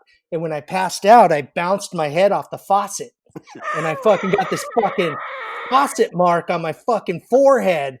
And I was like, Oh my God. and I woke up slumped over the sink. So I was like, holy shit, man, I got to go home and go to bed. So it's about a 1:45 in the morning, and I've got about 4 blocks to drive from the old place to the new place. And all I have in my car is the box.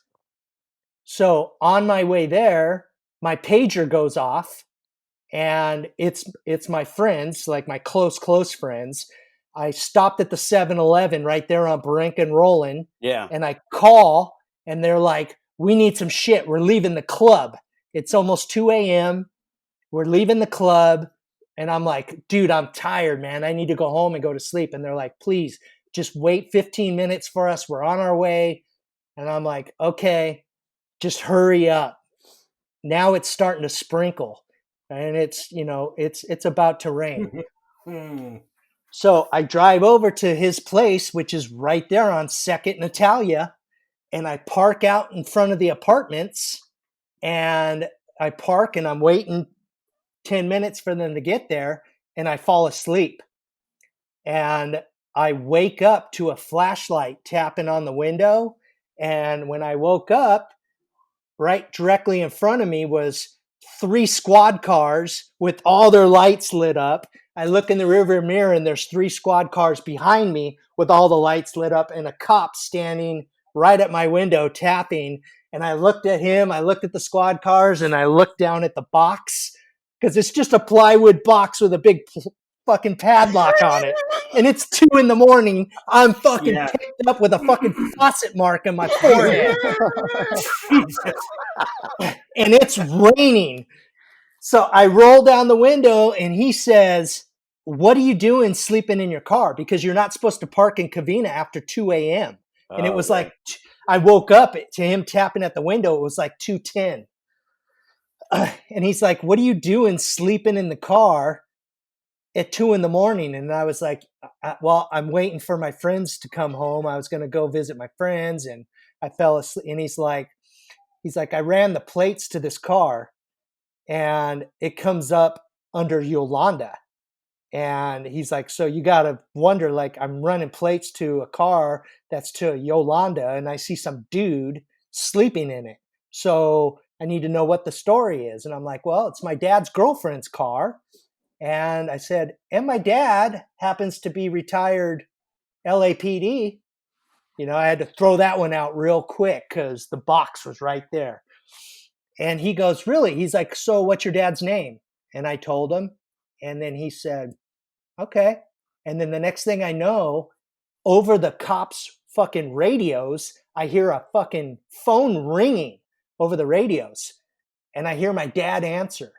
And they're like, sir, we've got your son here that claims that this is your girlfriend's car and da-da-da.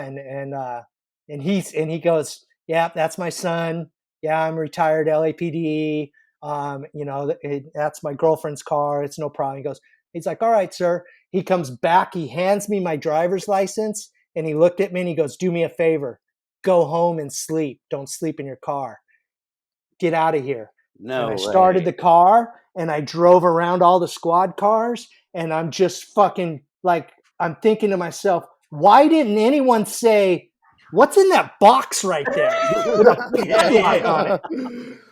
Not one cop said, what's in that fucking box? They gave me my driver's license and let me drive away.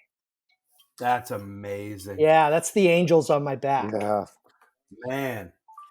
Dude, it doesn't happen often, but that is the best feeling when they search your car and don't find something. Yeah. I had that happen Yeah. at Rancho Cucamonga once. It was, dude, some dude came down from Bakersfield to buy crank for me, and dude, we're driving on Haven, Uh-huh. and there's a cop behind us. I mean, we're both spackled. I'm on parole, and I go, turn into this fucking strip mall parking lot, but be cool, right? So he turns in, the cop follows us, right? And we're driving, and it's one of those. It's like the strip mall where some of the strip malls where they have like the hedges, like low hedges, Uh-huh. in the planters. It was like that. So we're driving, and the cops behind us. I go, all right. I go, dude, turn right into the Del Taco drive-through, right? And dude, this guy, he goes to turn right before that one. I go, not there, the next one, and this dude goes, right, and I'm like, fuck. And the dude waits us out, and like he pulls us over, and I'm like cramming the dope down my pants. But I had a black digital scale, like the ones like that big, and Uh-huh. there's just nothing I can do with it. He's got us pulled over, and I just slid it down the side, like under the seat, and I'm like, we're fucked. You know what I mean? These dudes search. It's just a pickup truck too. It's not like a full on car. Right. They searched the cab of that truck for fucking 30 minutes and never found a scale that big, a Yeah. black scale. Wow. I left Pomona one morning. It was like 5:30 in the morning, fucking gacked out of my mind. And I leave Pomona. I'm going back to Covina to my mom's house to sleep. And so when I had the 79 Ford Granada, and it's a 4-door. So behind the front seats they have those map pouches where you could slide a map in the pouches behind the seats. Yeah, so it had map pouches. So when I got in my car, because I used to carry a 45 in the back of my pants, I got in the car, I pulled out a 45, put it under the passenger seat. Then I had a vial that had about 9 or 10 grams in it. I reached in the back map and just slid it in the map pouch and got on the freeway, drove to Covina. When I got off the exit in Covina, a fucking Walnut sheriff's car got behind me, and he followed me for a couple of blocks, and then he pulled me over. So I was like, fuck. So he pulls me over. He can see that I'm fucking spracked. So he immediately pulls me out of the car, handcuffs me, puts me in the back seat of the squad car, and he starts searching my car. So I'm sitting in the back seat of the car like, fuck, I'm going to jail for sure. So I see him reach underneath the seats. I see him reach in the map pouches, checks the trunk. He checks the whole car. He comes back and he says, all right, I'm going to let you go, but I'm going to impound your car because you're driving on a suspended license.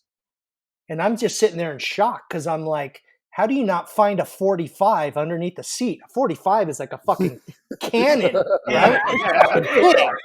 Like, how do you miss a 45 underneath the seat? And how did you miss the fucking vial of drugs in the map pouch? But he didn't. He missed it all. Yeah. So he fucking uncuffs me and lets me go. And then he sits in the passenger seat and starts thumbing through my glove box while he's waiting for the tow truck guy. And he lets me walk away. So I started walking and I'm thinking, run, Jeff, run. Right. But he's got my car. He had my driver's Yeah. license.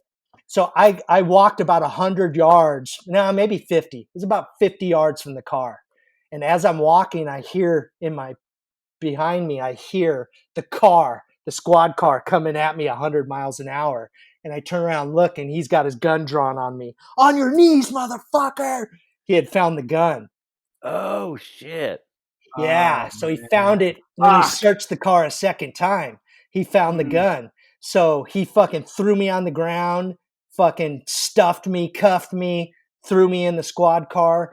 We did 100 miles an hour in reverse back to the car. He searched the car the third time and still never found the drugs, and then took me to fucking jail for the concealed weapon, for the gun. And all the way to the substation, he's like, "Motherfucker, you were going to kill me with that, weren't you?" And I'm like, "Kill you? Dude, if I was going to, you let me walk away. If I was going to shoot you, I would have shot you when you walked up to the car. You let me walk away. I was leaving." But he was all free. And then I'm thinking, you need to fucking think about the fucking drugs you didn't find. Yeah. Yeah. So they tried to get me for attempted armed robbery, but they ended up getting me on concealed weapon, loaded concealed weapon, and I did 90 days at the Wayside minimum security for that. Oh yeah. And then as soon as I got out, 90 days later, my friends picked me up. They took me straight to my Granada. I reached in the map pouch. There was fucking 10 grams. I'm like, let's get loaded. Map pouch. I remember Oh man. I got pulled over and stuffed some dope in the track of the sunroof. Yeah. We were getting pulled over and I was cramming it in the crack of there, and I just shut the sunroof and they took me in. And they had cited me out the next day with under the influence and shit. And I was like, go right to that car. Whee, there's no better feeling. Yeah. That's like finding the end of the rainbow. Hey, I used to, the package of the Marks-a-Lots, Yeah. the different color fucking Oh yeah. markers. Yeah. Like that plastic pouch. Yes, the plastic pouch, and it had all the colors. Button. So I would choose one color out of there and pull the fucking ink filler out of there, and I'd stuff my drugs in there, put it in there, and I'd leave a couple of coloring books and that whole thing of pins in my back seat. And I had cops search my cars over and over again. They'd have the pins in their hand, going through the fucking coloring books, set it back, and go, "All right, get out of here." Dude, I would have been so disturbed if what's up with the coloring books in the back seat? dude, you know what's so Yeah. funny? Lisa, Brian's old lady, she would drive it, the Coke places. And I think I've told this before. But anyway, so she would drive, and Dave Bruce had like a big jacked up Willys Jeep with like a winch on the front of it, And Dave Bruce, he would drive to he would go to the intersection ahead of her, turn right, do a U-turn, and be waiting. So when Lisa was coming up, like when she was passing the intersection, Dave could see if anybody was following her, right? And that way, if he thought a cop was following her or something, he would just smash it with this big old Jeep, But I was like, how are you hiding that shit? And dude, Lisa would just put it in a McDonald's bag, like it was trash, and like a McDonald's cup and a fry thing, and just throw the shit on the floor, like with fries and everything. So it looked like all disgusting, like pigsty stuff, but the bag had like, a bunch of cocaine in it. Yeah. Dude, that's brilliant because you got that. You got those fries. They have the smell. Yeah. Like McDonald's smells after like a day or two in there. Like the natural human instinct is to not touch that. Yeah. I know a guy that for years he used to drive weed from Oregon to New York. Yeah. And he used to move horses. So he had a horse trailer that had a false bottom underneath the horses, and then when he would have the horses on the trailer, so there would be horse shit all over the floorboards of the trailer. So nobody wanted to fucking search the fucking trailer because there was horse shit all over it. But underneath the boards, he had fucking 50 pounds of weed. Fuck. Hey, yeah, I did it for years and never got caught. Do you remember Tommy Zahn? No. He got busted in like 2006 with 50 pounds of finished crank in Orange County, This is way after. And I was like, dude, I go, nobody can get a veteran. How'd you get enough to make 50 pounds, right? And he goes, got it from Canada. I go, how? I swear to God, he goes, kayaks, bro. Like they had a dude who would take it in kayaks from like Canada to like Minnesota. Isn't that amazing? Hey, addicts are ingenious, bro. You Yeah, can't right. stop us. Fuck, man. There's a will, there's a way. Yeah, there is. That was great. That's Shit. funny. Dude, that Green Goblin guy. Are we good, Charlie? What do you think? Yeah, this Wait, is I great. got one more question. Yeah. Have you ever seen a ghost? I haven't, but I do have a story that is kind of in there. I've seen aliens. Oh, That's even better. Even better. Fuck. This is the first. 51 episodes in, no one's ever gone there before.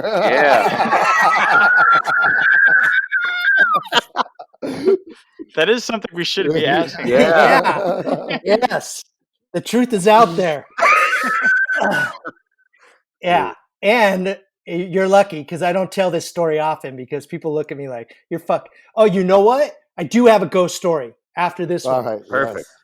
Yes. I got 2 stories and then I think I'm All done. right. So way back in the day, I was 20 years old, had a girlfriend that lived with me. She ended up being my daughter's mom. But this is before she was pregnant. And we weren't doing a lot of drugs at the time. I was smoking weed, but I wasn't loaded on meth or anything at the time. I had some like little construction job, and she was a waitress at Bob's Big Boy, kind of doing our thing. And so our routine during the week was, because she had to leave earlier than me, she would go to bed at like 10 o'clock, and I had like my favorite TV show that was like fucking from 10 to 11. So she'd go to bed at 10 and I'd stay up, watch my show till 11, and then I'd go to bed. So this one particular week, there was a couple of times where I could hear her like yelling in her sleep, like she was being chased. So I'd go in there and I would wake her up from this nightmare that she was having. And so she explained to me that she was awake but couldn't move, and she could sense and feel that there was somebody right outside the window. And I was just She like, had sleep paralysis. yeah. So, I was like, you're fucking tripping. You're fucking having nightmares and shit. She had like 2 or 3 nightmares that week of the same thing where I had to wake her and get her back to normal.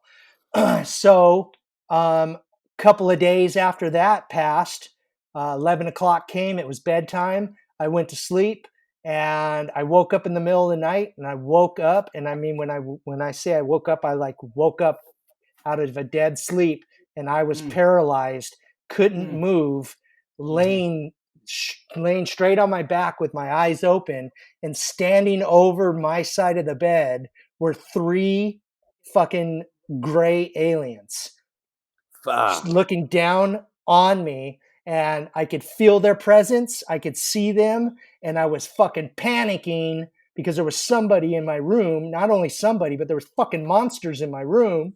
Jesus. Yeah. I'm Wasn't trying someone to, bringing you coffee? yeah, Right. Yeah. I'm trying to Shit. freak out, but I can't move.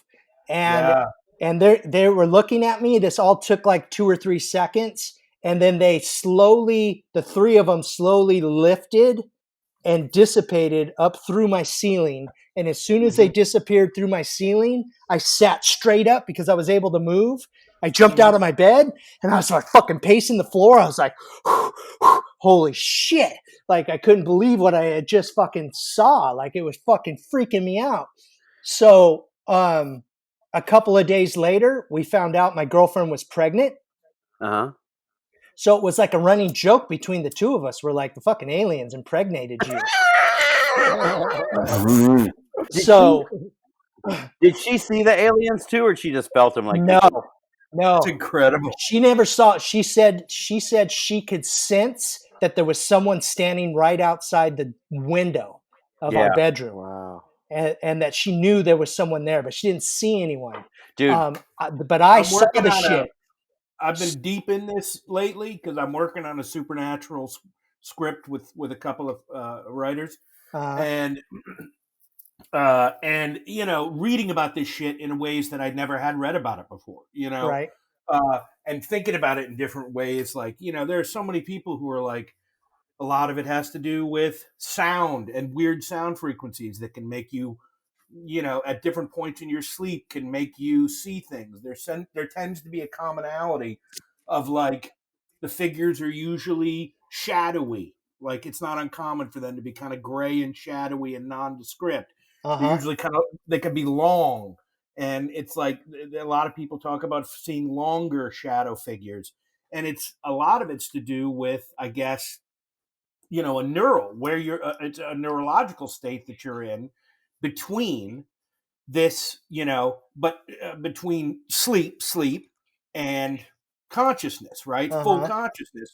But then there are other people, of course, and this is where you go down the rabbit hole of this shit, which is the fun part, which is, who say, oh, yeah, that may be true, but when you're in that weird little twilight space between deep sleep and whatever, you're actually now more receptive. You're in the zone where you might be able to make contact with spirits that live in that weird zone, Yes. And a lot, it's magnets. Like I've been reading so many different theories, but I'll tell you, I've had that experience once. I had an incredible, really profound sleep paralysis experience once. And I was also lucid dreaming at the time because it's very akin. They're like very like when you were describing it, it sounded very much like lucid dreaming. You were there, you were present, you knew what the hell was going on, you knew it was a trippy thing. And like a lot of times in dreams, you don't know that. You're just kind of like, well, sure, of course I'm driving this fucking underwater Lamborghini. I mean, that's my shit all the time. I'm always in the water, whatever. Anyway, long story, it's just crazy. But this particular experience, it was very brief that I was in it, and I came to a level. I had just eaten after having traveled, and I just had a meal, and it just all hit me, the fatigue. So never drive a Lamborghini underwater on a full stomach. On a full stomach. Everybody knows you're not going to fucking be able to breathe. No, so I'd been tired. I was, did a time shift. I had just eaten not a heavy meal, but like some, first meal of the day kind of thing. And it was like 4 or 5. And I was like, dude, I got to lie down. I was with my dad. I went into the guest room, went to lie down, spare room. And it felt like it happened almost instantaneously. It felt like as soon as I closed my eyes, the next thing I remembered, I was in this state. And I was still in the dream state, and I was at a party, and I saw something in the corner of the room that was definitely malevolent, like strange but malevolent. And me being in a kind of lucid dreaming state I was like, what do I give a fuck, malevolent? Like, what are you talking about? I'm going to go fuck with that. I'm going to go up to that thing. I'm not afraid. Now, of course, I'm here visiting family, blah, blah, blah. We could talk about this, with a shrink for days. But I go towards this thing in the dream, and I come up to it, and it is clear very almost immediately that I've made a horrible, horrible mistake. And that this thing is nothing to be fucked with, and it's something demonic, and it's something fucking terrifying. And I don't know what it is, but the next thing you know, my dad is upstairs in the loft where he has a loft bedroom, sleeping upstairs. I'd fallen asleep with the thing over my CPAP. I hear my dad being like, "Are you all right? You all right?" And I said, "Yeah, I'm all right. Well, nah, I had a weird dream." And he's like, "I guess so." And I was like, "What?" And he was like, "Well, you were screaming. You woke up." I said, and I remember screaming when I woke up. And it was just this intense presence of, I was just like, "Yeah, you don't scare me. Oh, you fucking scared the shit out of me." And it was a bummer. So I dig it, man. They feel super real, and it's such a strange feeling that it's like, who the fuck knows what that is? Yeah. See, and I spent most of my life like always wondering why I don't dream, because I wake up, I don't remember dreaming. I don't remember dreams, none of that stuff. And so to have that experience at one time, I'm like, that wasn't a fucking dream. because I don't Yeah. drink. Yeah. You know, that was real. And then when my daughter was born, she was like 3-4 years old, and she had this dialect that was just like she had her own language. And we used to, again, her mom and I, we'd be like, that's fucking alien talk. Because she had this fucking, and my daughter's 28 now, and she doesn't watch, she's convinced she's a star child, and she doesn't watch anything but Ancient Aliens and shit. Oh, wow, that's great. Wow. Yeah. No way. Yeah. Dude, I was That's just watching this one last amazing. night. It was like there's some like UFO shit on on Netflix, and like Uh-huh. I don't even think it's up for debate. Like for us to think we're the only beings on the planet is fucking bananas, you know. Yeah. How But is that possible, Yeah. it's right? How could impossible. it be possible? But dude, this Yeah. That show, in an infinite universe, in I gotta- a universe that we have, it's just crazy. I gotta text it to Anyway, you guys sorry. because I started the first episode, and dude, basically the story is wild. It's dude, Nixon when he's president, right, goes by himself. Which was wild. Yeah, goes by On himself its in the own. middle of the night and picks up Jackie Gleason and goes, "I want to Uh-huh. show you something." At 2 a.m, they show up at this military complex, and they got the story from Jackie Gleason's wife, but Nixon had taken him into this thing and shown him these aliens, you know. Oh wow! Jackie Gleason, Really? nope, no, he came without any Secret Service or anything.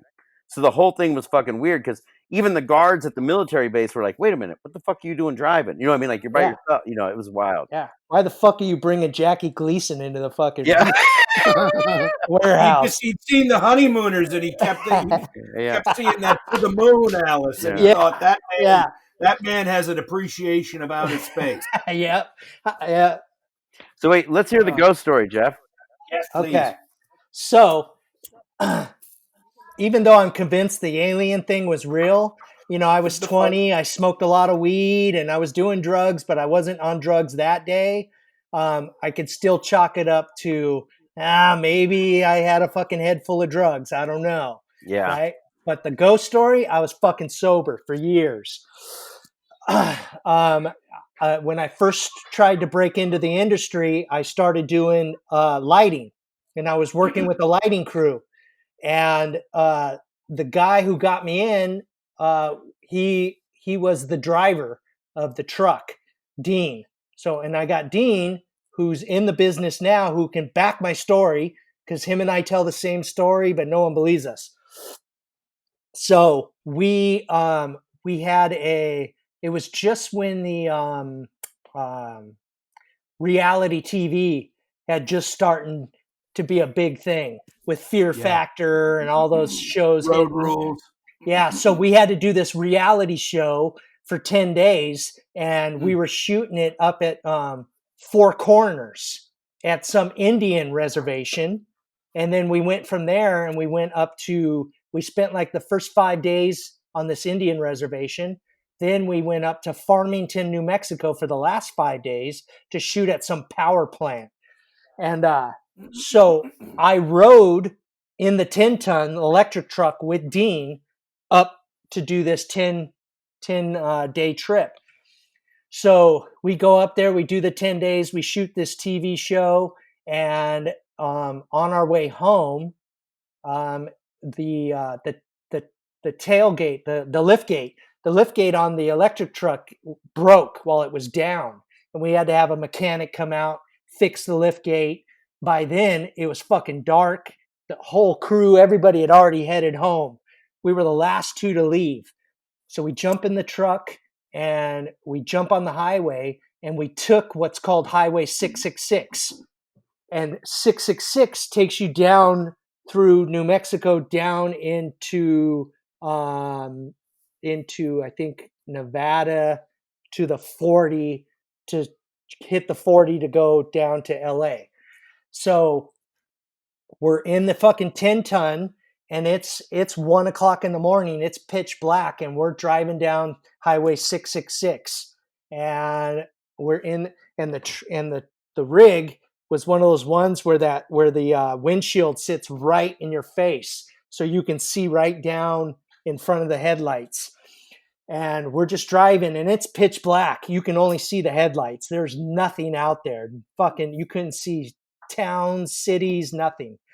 Oh, so And- it's flush like a bus. Yes, it was flush Got it. like a bus.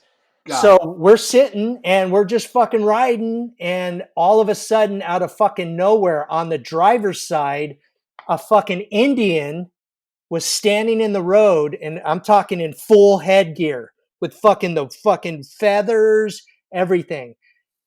He steps out in front. As soon as I saw him in the headlights, he stepped out in front of the truck, and I made eye contact with him as he was stepped out in front of the truck. And as soon as I saw it, Dean looks at me and goes, "What the fuck was that?" He's like, "Did I just fucking run over someone?" I'm like, I don't know. Let me step back. I forgot to tell you that 15 minutes prior to that, his fucking brakes went out. There was no brakes. So he's fucking downshifting, and he got it down to like the second or third gear, and we're driving at like 30 miles an hour. And the gas didn't work, the brakes didn't work. We were on a runaway fucking electric truck, 10-ton. And he's like, "What do I do?" And I'm like, "Well, fucking nothing. We're out in the middle of nowhere. Just keep fucking driving." We had no cell service, nothing. So I'm like, "Just fucking keep going. We can't stop." And so we're in a runaway truck on Highway 666. 15 minutes later, this fucking Indian steps in front of the fucking car. And he's like, "What the fuck was that?" And he's like, "Did you see that?" And I'm like, "Yes." And he's like, "Did I just run over somebody?" I'm like, "I don't know." He's like, "Should I stop?" I'm like, "We can't stop, dude." So we just fucking kept going, and we were fucking freaked out. And at like 5:30 in the morning, when the sun started creeping above, we saw a little fucking town that we had to pull into. So it was like a 2-light town. And our plan was to pull in. Once we got into the town, we were going to hit the emergency brake and pray that worked. And so when we got into the town, we had to blow through the red light. There was a hotel. So we went right into the hotel parking lot, hit the e-brake. The e-brake slammed us, stopped. We stopped, and so we're like, okay, it's 6 a.m. So let's get a room. We'll go to sleep, and then we'll have a mechanic fix it in the morning. And so we got a room, woke up at 10 a.m, went out to the truck, and he's like, "I'm going to look at the truck before we call the mechanic." So he looked around, he started the truck, the brakes worked, the gas worked. And so we got in the truck, fucking drove home, and the fucking truck was fine, dude. No problem with the brakes or the gas. We drove all the way home, and we fucking tell the story to people, and no one believes us. And then if you Google Highway 666, there's all kinds of fucking videos that people who saw Indians in front of their car, Indians in the back seat of their car, just ghosts that appear to make people crash. Oh shit. That's so crazy. After there was so many events on Highway 666 that had to do with spirits, that they changed the number of the highway. It's like Highway 49 or something now. They just changed the number to help. Yeah, well, I mean, who the hell came up with the idea of 666? I don't know. I don't know, but there's tons of stories on the internet of people seeing Indian spirits on Highway 666. Wow. And I have a friend who is a electrician / teamster who experienced it with me, who can back the whole story. Wow. I believe we were in a runaway truck and fucking saw a fucking Comanche step out in front of the truck. Fuck. I believe it too. Yeah. Yeah. Craziest thing ever, dude. Wow. Dude. Yeah. And I had been sober for like 4 or 5 years. So it wasn't no fucking nothing other than what I saw. And you both saw it. We both saw it. Yeah. Dude. And then every time I run into him on set, he'll go, "Oh, come here. Tell these guys. Who's the guy I was in the truck with?" Dude. That's great. Amazing. Yeah. Dude. Oh, that's awesome. Man. Well, Weird thanks shit. so much, Jeff. Dude, this that has been was awesome. great. Yeah, man. Thank you. Yeah. Yeah, man. good. Thank you. Amazing. We've heard a lot of story. stories, but those were some Oh, bangers. Yeah, they're incredible. Oh yeah. Dude, I told you Yeah. guys, Jeff Just takes the amazing. heat, dude. This is so much better than the last 7 weeks of my life. Dude, can I tell you what the last 7 weeks of my life has been like Yes. Yeah. since we shut down? Yeah. So Yes. I wake up, I have a bowl of cereal, then I turn on the TV, I watch a documentary, I fucking fall asleep, I take a nap, I wake up, eat more cereal, continue to watch documentaries, fall asleep again, and I'm about 17 naps in by dinner time. And then at dinner time, I fucking go have dinner, and then I watch a couple of movies on Netflix until fucking 4 a.m, and then I sleep till noon, wake up, do it all over again, dude. I've gained like 25 pounds. Just fucking eating cereal and napping, dude. I need to get back to work.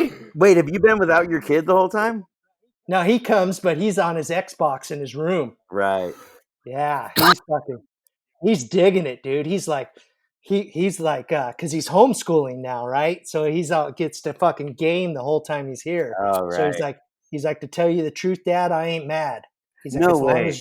as long as you or Mom don't get COVID-19, I'm good. That's Yeah. wild. Yeah. Man. Amazing. What do you do in production, Jeff? I'm a greensman. Okay. Yeah. Oh, nice. Decorate sets with anything that has to do with plants, trees, or flowers. That's a great gig, So- man. That's an awesome job. Yeah. Yeah, So not a. If they think that I'm going to be out there at Sable Ranch in 110-degree weather digging in fucking trees with a fucking mask over my mouth, no fucking way, dude. Yeah. Yeah. I won't be able. I'll pass out. Yeah. So I don't know how Yes. how it's going to work out, what they're going to make us do, but some of it's going to be unreasonable. I'm thinking, Yeah. Yeah. The Yeah. overheating in the mask, especially. I've been trying to run, and you can breathe sort of, but you just get so hot so instantly. Yeah, Dude, because I've you're been- lacking oxygen. Like I rode my Yeah. bike yesterday and I had the mask on, and dude, I got back. Yeah. It was like both times that I've done that, like rode my bike at a distance, like I have a little bit of trouble breathing when I get back. Excuse Yeah. me. Yeah, dude, I'm used to because of the way I look, bald head, tattoos and stuff. I'm used to like when I walk into the mall, I got fucking undercover fucking Yeah. police following me around and watching me and all that shit. And now I fucking walk into the bank with a bandana wrapped around my face and everyone's okay with it. I'm like, really? You guys are good with this? Dude, that's Yeah. incredible. That's amazing. Yeah, I never thought I'd see that day. Yeah. I don't think any of us thought we'd ever see this No. day, right? Yeah. Yeah, it's Oh. wild. Well, thanks for having me on, man. Dude, thank you Dude, so thanks, much man. for What a coming pleasure. on. War That stories was are great. always you. fun. Yeah. That was great. We gotta have you back Yeah. on, Jeff. This is great. Yes, please come back. This would be Yeah. great. Yeah, Awesome. man. I'll get one of my buddies that's got some good stories and bring them with me. All or right, something. cool. Oh yeah, it'd be That'd great. be rad. Great. So we Yeah. got some new Awesome. stories. All All right. right, cool. Dude, thank you. Thanks, so guys. much. All right, All brother. right. All right, you guys have a good one, night. guys. Thanks, man. All right. We'll see See you. you guys. Thanks. Bye. Bye. Bye. Thanks again.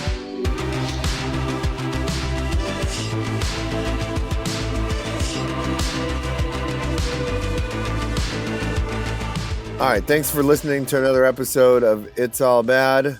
Please like and subscribe. Follow us on Instagram at It Is All Bad. You could watch us on YouTube.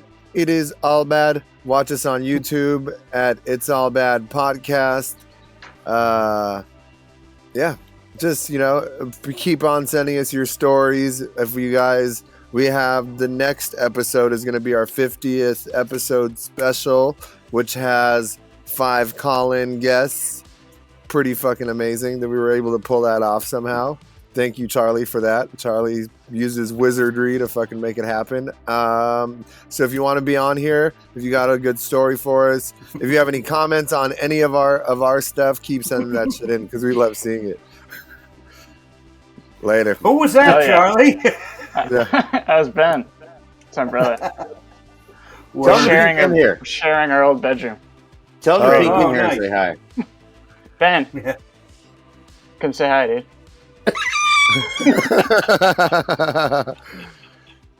What's going on? Hey, what's up, Hey. man? Ben? How you guys doing? How's How it you Good, doing, going? man? Good. Good. Beach is Not- open back up, so Yeah, got we're that. not as muscular as you, so we got that. yeah. Uh, Well, you know, so- whatever, man. You know what I'm saying? Sorry, Hey, bro. there's- yeah, yeah. that